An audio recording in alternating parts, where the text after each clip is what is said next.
Perfect. Perfect. Perfect.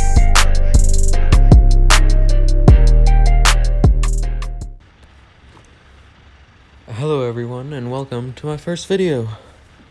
Sadly, this video will be recorded from an iPhone because the microphone that I ordered on Sunday still has not arrived. It was supposed to arrive today and it was running late, so that sucks. Kind of sad that this is my first video and it's so crappy, but whatever. So I bought a Suzuki Savage about 6 months ago. I sold it, so I don't own it anymore, but I've had some GoPro videos of riding it through some twisties, and I thought maybe I could just give you a brief review of it while playing those videos, so enjoy.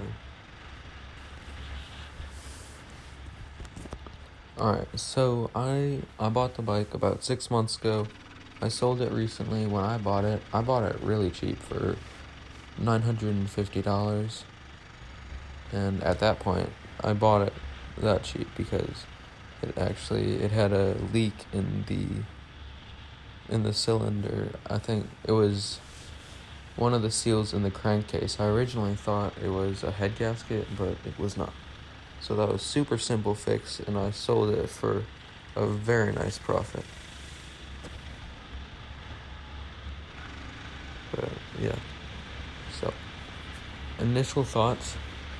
The bike was a really great beginner bike.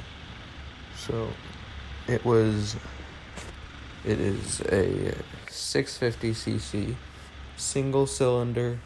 Can't remember what it weighs, but it's really light. It's like I think it might have been as low as like 375 pounds, but yeah, top speed of around 89 miles per hour. No, the thing about the bike is it's a single cylinder, so it's not made to ride smooth or like do long like distance high speed riding. It's more of like an around town bike. So yeah, just something to cruise around on, and you're not taking this on long trips. It's just like a fun little thing that, whenever you're bored, feel like riding, you just take it out and have a blast with the twisties. No, so that's really what I used it for, at least. Now, why did I get it? Because what I was looking for was, I thought that I wanted to get into the cruiser class, but I'm not. I was like terrified of dropping a giant cruiser and not being able to pick it up, so I was looking for something light, but not like as slow as a 250. Now, I don't actually know. It might be as slow as a 250 because I've never ridden a 250, but I didn't want anything like super small displacement, but I didn't want anything as heavy as like a V-Star 650, which I know for cruisers is actually a pretty small bike, I think. But, so that's why I got it. And let's see, some drawbacks to it. I replaced the handlebars, but that was just personal preference. The thing is, it's not smooth at all. Like, you'll be in 45 in top gear, and it'll be like, I wouldn't say shaky, but you're feeling the vibrations through the handlebars. But the thing is, it can keep going up. You'll be at 45 thinking you're somewhere near topped out, but I wouldn't say 45, more like you'll be near 60 and thinking you're about to top out, but no, it'll just keep going. What type of people should get the bike? I don't know, people that, I guess, short people, smaller people that are looking to get a cruiser that's not as small as a 250, but something a little bit quicker.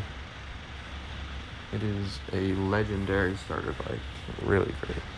It's forgiving, but not crazy slow. So you'll probably be able to keep up with people as long as you're not speeding on the highway. It is not like crazy fast, but I wouldn't call it fast at all, but it's not really slow. It's not like Grom speeds. So yeah, great starter bike. Good bike for just around town. You could buy it and maybe like never upgrade. You might not need to. I'd say you probably will, but you might not need to.